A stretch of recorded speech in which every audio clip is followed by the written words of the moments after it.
Libra, hi! Welcome to Mr. Queen PH. At itinan natin kung ano yung blessings, opportunities, and good luck na darating sa inyo in the span of 1 year from June 10, 2025 to June 29, 2026. Ayan, because Jupiter is entering the sign of Cancer sa June 10, 2025. Ayan, so isang taon yung transit na yan. And what's good about this transit is Jupiter is exalted in the sign of Cancer. So, ibig sabihin, in alignment sila, they are supportive of each other. Kaya, marami kayong ma-achieve dito sa transit na to. Okay? So, ang Cancer kasi is very nurturing, supportive, caring sa mga gustong gawin ni Jupiter, which is about expansion, learning, wisdom. So, talagang maganda yung energies na papasok. Okay? Itong reading na to, maaaring mas makaresonate dito yung mga Libra rising. Okay? So, kung hindi nyo pa alam kung anong rising sign ninyo, meron tayong link sa description at sa pinned comment. Ay, sa description lang pala. Oo. And, although, pwede rin namang makaresonate dito yung mga Libra Sun or Libra Moon. Okay? So, for you, Libra, itong blessings, opportunities are coming in sa inyong career, sa inyong trabaho, sa inyong pinagkakakitaan, or sa pinupursu nyo sa buhay. Okay? Because this is about your standing sa buhay. This is your legacy, your purpose. So, maaring may pag-expand pagdating sa trabaho. It's either meron kang promotion, matatanggap na promotion sa trabaho. So, pwedeng iba sa inyo, mag-i-increase yung sweldo nyo. Although, pwede rin tong mag-increase ang responsibilities ninyo sa trabaho. But, makakatulong pa rin naman yan para mas mapaunlad nyo ang inyong career. So, sabihin ng iba, wala naman akong trabaho. 'Di ba? So, ito rin yung opportunity mo na hanapin yung purpose mo. 'Di ba? Kasi ang 10th house is not just about career. This is also about your purpose. Your, yung iyong mga achievements. Kasi, kahit naman wala tayong trabaho, pero may negosyo ka, o ano ba yung mga achievements mo sa negosyo na yan? Or ano ba yung achievements mo sa mga side hustle mo? 'Di ba? So, you are expanding your career path. Maari ring mas dadami rin yung responsibilities.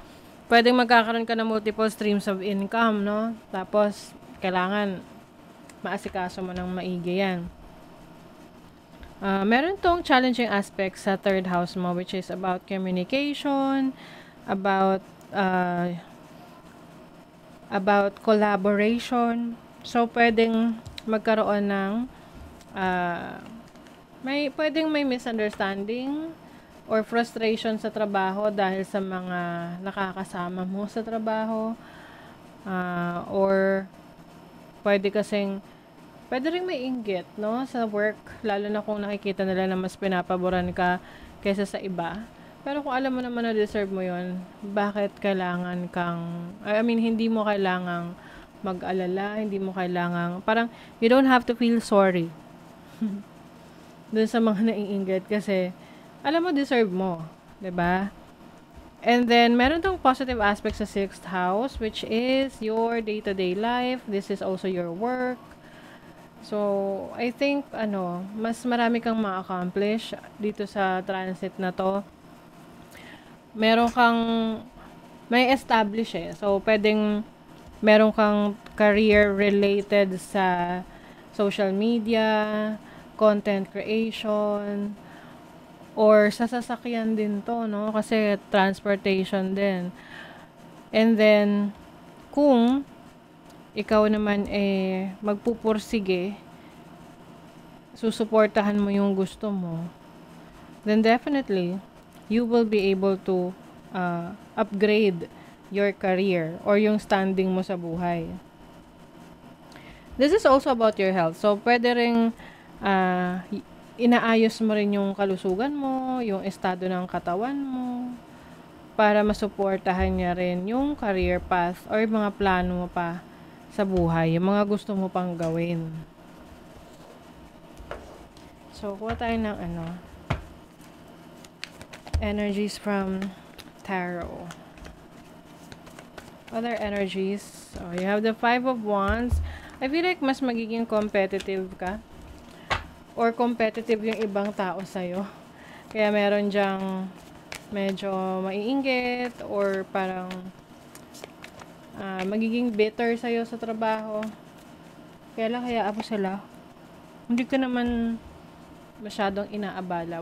Hayaan mo na lang. Huwag mo sayangan yung energies mo sa kanila. You have the High Priestess.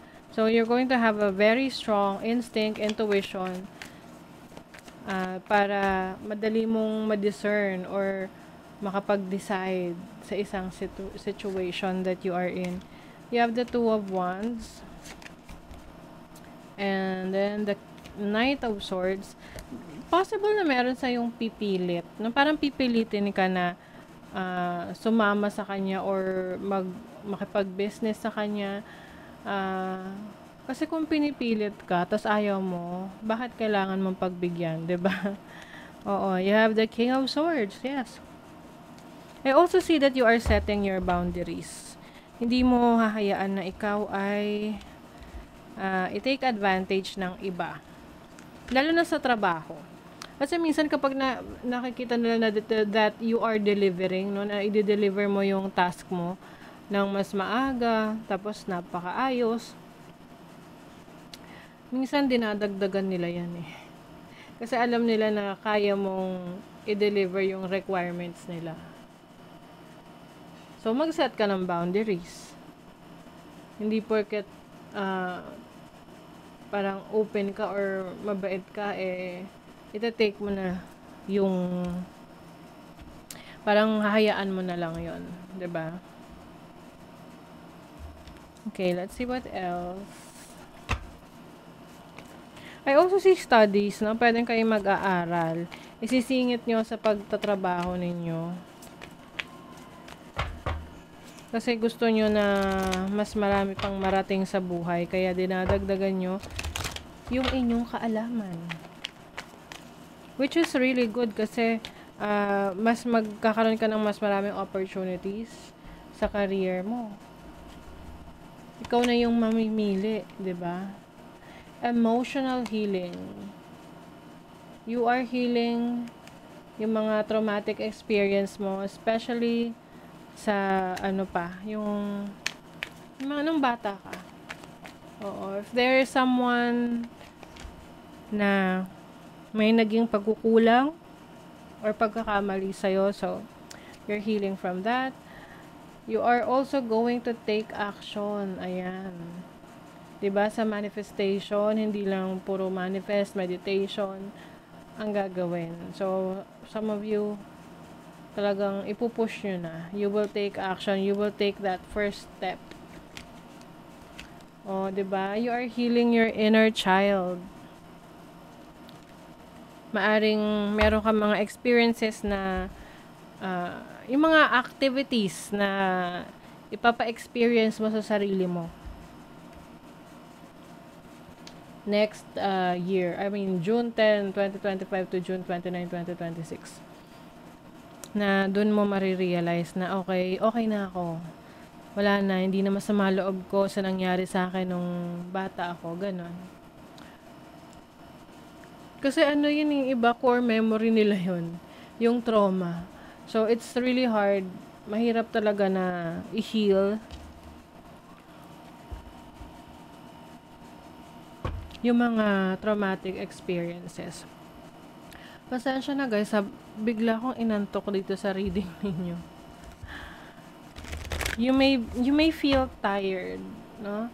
Pwedeng pagod kayo ngayon, like physically, emotionally, mentally. Kaya meron kayong i-heal from within. Let's see what else, Libra. Surrender. Hindi mo na kokontrolin ang sitwasyon. Stop trying to control life. Stop trying to control life it gets in the way of divine intervention. Ooh, ang ganda ng message. Hindi naman talaga natin kontrolado lahat. So, kung ano yung kontrolado natin, yun yung ating i-manage. Pero kung anything na hindi na tayo kontrolado doon, you have to surrender. And sabi nga, let go and let God. 'Di ba? Okay? So, that is your reading, Libra. Thank you so much and see you again.